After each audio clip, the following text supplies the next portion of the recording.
भगवते वासुदेवाय नमो नमः। आज 29वां अध्याय भागवत धर्मों का निरूपण और उद्धव जी का बद्रिकाश्रम गमन। इस अध्याय को शुरू करने से पहले यह जान ले कि जो व्यक्ति दाम्भिक, नास्तिक, शठ, अश्रद्धालु और ब्राह्मणों से द्रोह करने वाले वह इसे ना सुने, क्योंकि स्वयं भगवान ही कहते हैं कि यह जो है आनंद महासागर है, तो इसका उपदेश उस व्यक्ति को देना ही नहीं चाहिए। फिर भी यदि वह इसे सुनता है तो देवताओं के लिए भी यह उपदेश कठिन है, तो उसे फिर समझ में नहीं आता। अब जो भगवान के भक्त हैं, जो श्रद्धालु हैं, ब्राह्मणों से बहुत प्रेम करते हैं, अपनी मुक्ति का मार्ग ढूंढ रहे हैं, मन में परम शांति चाहते हैं, सुख और इनको प्राप्त करना चाहते हैं, भय, दुख, कलेश आदि को दूर करना चाहते हैं, वह इसे। उद्धव जी प्रश्न करते हैं कि जैसा प्रभु आपने बताया कि यह जो मन है यह तो बड़े बड़ों के काबू में नहीं आता, तो इसे जो इंसान काबू में ना कर सके वह आपकी प्राप्ति नहीं कर सकता। प्रभु, आप मुझे कोई ऐसा मार्ग बता दीजिए, बहुत ही सरल हो, बहुत ही सरल, चाहे जिसका मन भी वश में ना हो, पर वो आपकी प्राप्ति कर सके, आपके परम पद का भागी हो सके। प्रभु, आप तो कितने उदार हो, कितने दयालु हो, कितने कृपालु हो। सच बात है भी सही। रामावतार में वानरों से मित्रता करी उन्होंने, और बलि और प्रहलाद पर जो कृपा करी उसके बारे में हम जान चुके हैं कि वो अपने भक्तों को क्या क्या नहीं दे देते। वह तो अपने स्वरूप तक का दान करने को तैयार है। कहाँ कहाँ उन्होंने कैसी कैसी बातें कही हैं जिसको सुनकर तो इतनी हैरान हो जाते हैं। वह कहते हैं कि जो परम प्रेमी मेरे भक्त होते हैं उनके चरणों की धूलि से मैं अपने आप को पवित्र करता हूँ। भला भगवान के मुख से ऐसी बात सुनकर हमें हैरानी नहीं होगी? लेकिन भगवान का उन भक्तों के भी अधीन हो जाना यह कोई आश्चर्य की बात नहीं है, ऐसा भगवान ही कह रहे हैं। तो भगवान से जैसा प्रश्न किया उन्होंने कि हमें कोई सरल सा मार्ग बताइए आपके परम पद को प्राप्त होने का, तो भगवान श्री कृष्ण बहुत प्रसन्न होते हैं और उन्हें वह मार्ग बताते हैं। कहते हैं कि यह जो मार्ग है इसे तुम ध्यान पूर्वक सुनो। यह बिल्कुल भी कठिन नहीं है, यह बड़ा ही सरल और बड़ा ही सुगम है। जो व्यक्ति इसे अपना लेता है वह भी वही पद प्राप्त करता है जो कि तपस्या के द्वारा हजारों वर्षों के द्वारा ऋषि मेरा पद प्राप्त करते हैं। पर यह जो मार्ग है यह भक्ति का मार्ग है। इस भक्ति के मार्ग में मनुष्य को अपने आप को थोड़ा बदलना होता है। जैसे वह किसी से भी द्वेष ना करे, किसी की निंदा ना करे, सबके अंदर उन्हीं का ही स्वरूप देखे कि हर किसी में भगवान ही है हमारे। उनके लिए उनको जब वह देखे तो उनकी प्रशंसा अपने मन में अपने आप आ जाएगी। जब प्रेम होना शुरू हो जाएगा, जब आप उनको देखोगे तो आपको उनसे प्रेम हो जाएगा और एक टक निहारते रहोगे।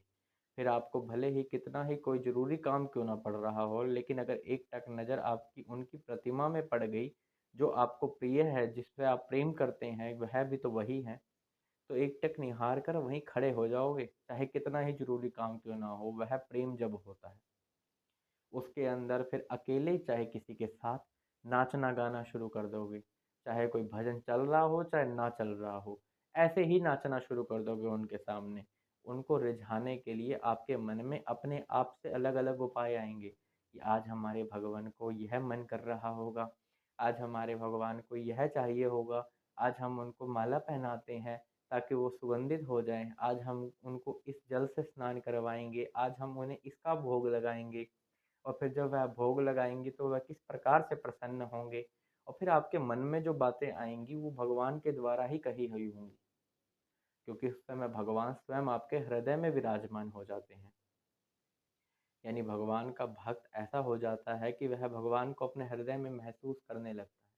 फिर वह उनसे बात करने लगता है और हृदय से आवाज़ भी आती है कि हाँ, अब यह है, अब मैं प्रसन्न हूँ, या अब आपको ऐसा करना चाहिए, ऐसा करना चाहिए। लेकिन उसके लिए किसी से द्वेष नहीं करना, किसी की निंदा नहीं करनी, किसी से भयभीत नहीं होना। ऐसा करते हुए यदि आपको कोई देखता है और आपका मजाक उड़ाता है तो उसको भी आपको कुछ नहीं कहना। ऐसा भी नहीं समझना कि अब मैं बहुत अच्छा हूँ और वो सामने वाला बुरा है, ऐसा भी मत समझना। और हर किसी में आपको उनको देखना है। ब्राह्मण में आप उनको देख रहे हैं, अच्छी बात है। आप किसी श्रद्धालु भक्त में उनको देख रहे हैं, अच्छी बात है। आप किसी पशु-पक्षी में उनको देख रहे हैं, यह भी ठीक है। लेकिन आप गधे में, चांडाल में, भूत-प्रेत में, कुत्ते में, उनको भी उनमें भी उनको ही देखना है आपको। यानी सब आपके लिए वही हो जाएँगे, तो आप द्वेष किससे करोगे? आप क्रोध किस पे करोगे? और जब आपका मन इतना पवित्र हो जाएगा, इतना प्रेममय हो जाएगा, तब कोई कारण नहीं रह जाएगा मन में किसी अशांति होने का, कोई दुःख होने का, कोई भय होने का। क्योंकि तब आप समभाव हो जाएँगे। तब ऐसा हो जाएगा कि सूर्य उदय होने पर अंधकार मिट जाता है ऐसा। और सूर्य की रोशनी जब पास हो तो ठंड कैसे लग सकती है। तो इस प्रकार से जब भगवान की भक्ति आपके पास होगी तो आपको कौन-सा भय सता सकता है? फिर यदि कोई विघ्न आता है, यदि कोई परेशानी आती है, कोई भी समस्या आती है, उससे आपको कुछ ख़ास फ़र्क पड़ेगा नहीं क्योंकि तब तक आप समभाव हो चुके होंगे, शांत हो चुके होंगे। फिर ना ज़्यादा आपको यदि कोई बहुत चीज़ अच्छी मिल जाती है, तो सुखी भी नहीं होगे ज़्यादा और ज़्यादा दुखी भी नहीं होगे, चाहे कितने से कितना बड़ा दुःख आ जाए। ये वो भगवान के परम प्रेमी भक्त हो जाते हैं, जो हर किसी में केवल भगवान को ही देखने लगते हैं, अपने सारे कर्म उनके लिए करने लगते हैं, अपना मन उनमें समाहित कर देते हैं, अपने चित्त में केवल उन्हीं को धारण करते हैं, अपने हृदय में उनकी प्रतिमा, दिव्य प्रतिमा विराजमान कर लेते हैं और उसका ही चिंतन करते रहते हैं। जब ऐसा करते हैं, तो फिर वही परम पद की प्राप्ति होती है। लेकिन जो कर्म हो उनके लिए हो। और वैसे भी पहले भी बताया जा चुका है कि इस शरीर के यह जो अंग है, मस्तक है, कान है, मुख है, ये क्यों है? ये हाथ हैं, ये पाँव हैं, ये क्यों हैं? ये हाथ, पाँव और मस्तक हैं, उनको साष्टांग प्रणाम करने में जिन अंगों का प्रयोग होता है। ये मुख है वाणी, वाणी का संयम बनाते हुए उनकी लीला का गुणगान करने के लिए। ये कान है उनकी लीलाओं को सुनने के लिए। इस प्रकार से अपने सभी कर्म जब हम उनको समर्पित कर देते हैं, तब हमारा जीवन, हमारा सर्वस्व उनको हो जाता है। फिर जो हमें सबसे प्रिय लगता है वह उनका हो जाता है और जो चीज़ फिर उनकी हो जाती है, फिर वह उसको किसी प्रकार का कष्ट होने नहीं देते। जब इस प्रकार का भक्ति भाव आ जाता है तो वही परम पद प्राप्त होता है जो कि भगवान स्वयं अपने मुख से बता रहे हैं। कहते हैं यह तो देवताओं के लिए और मनुष्यों के लिए भी समझना बहुत कठिन है और यदि कोई इसे समझ लेता है तो जो वेदों को पढ़कर उसके परम रहस्य को जानकर पर ब्रह्म परमात्मा को प्राप्त होता है, श्री कृष्ण को प्राप्त होता है, वही इसे समझकर वह भी उन्हीं के पद को प्राप्त होता है। और एक फिर से हैरान कर देने वाली बात जो भगवान श्री कृष्ण कहते हैं मैं अपने स्वरूप तक को दान कर देता हूँ उस व्यक्ति को जो इसको स्पष्ट करके, जो उद्धव जी और भगवान के बीच में प्रश्न उत्तर हुए हैं, स्पष्ट करके जो इसको सुनाता है, मैं अपना स्वरूप तक उसको दान कर देता हूँ। सुदामा से मित्रता का भाव तो आपको याद होगा ही, तो वह कितने बड़े दानी हैं तो आप यह बात जानते ही हैं। तो यह उनके लिए भले ही कोई हैरान कर देने वाली बात ना हो, पर हमारे लिए तो है ना।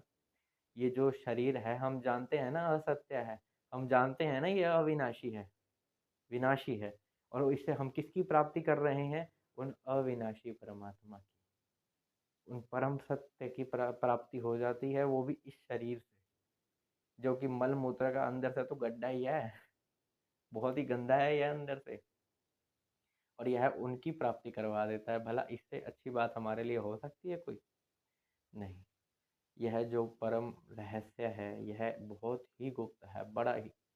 और भगवान ने जब इसको अपने मुख से कह दिया तो उद्धव जी तो गद-गद हो जाते हैं। उनकी आँखों से अश्रुओं की धारा नहीं रुक रही है। वह कैसे बयाँ करे अपने प्रेम को? जब भगवान श्री कृष्ण का उपदेश उन्होंने यह सुन लिया, तो उनके प्रेम उमड़ आता है और वह आँखों से छलक रहा होता है। गला रुंध गया होता है, बोला नहीं जा रहा। फिर भी धैर्य रखते हैं, आंसू पोंछते हैं और फिर भगवान श्री कृष्ण से कहते हैं कि आप ही परम सत्य हैं। ये जो अज्ञान का पर्दा मेरी भी आँखों के आगे अड़ा हुआ था, इसको आपने ही खोल दिया है। और ये जो आपने ज्ञान और विज्ञान का सार बताया है, यह तो उन मनुष्यों के लिए है जो आपके भक्त हैं, जो आपके भक्त हैं वह इसको सरलता से प्राप्त करके आपके पद को प्राप्त हो सकते हैं प्रभु। आपका किस शब्दों में धन्यवाद किया जाए यह तो समझ आ नहीं रहा। शायद शब्दों में वह संभव ही नहीं है। यदि ब्रह्मा जी की भी आयु हमें मिल जाए और उनके उपकारों का बदला चुकाना पड़े तो वह भी हम उतनी आयु में भी पूरा नहीं कर सकते, क्योंकि यह उपदेश तो उससे भी बढ़कर है। इतना प्रेम में उपदेश।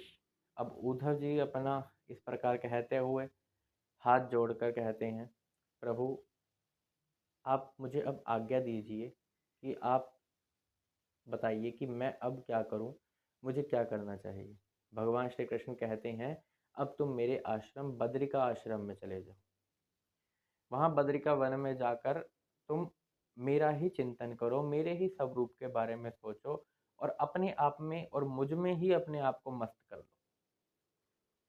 जो वहां जाकर वस्त्रों का आपको त्याग करना है और पेड़ की जो छाल होती है वह आपको धारण करनी है। गर्मी और सर्दी किसी का भी भय मत रखना, कोई भी आपको सता नहीं सकता। आप जैसी भी ऋतु में हैं उसमें समभाव रहें। और इस प्रकार जो उपदेश मैंने आपको दिया है उसका ही बार बार चिंतन करते रहें। इससे आपको मेरे परम पद की प्राप्ति होगी, आप बाद में मेरे ही पास आ जाओगे।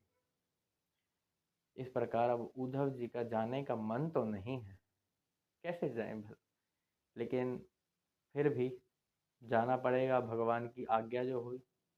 अब भगवान की आज्ञा का पालन करते हुए और उनकी दिव्य छवि को अपने हृदय में धारण करते हुए वह वहां से चल देते हैं बद्रिका वन की ओर।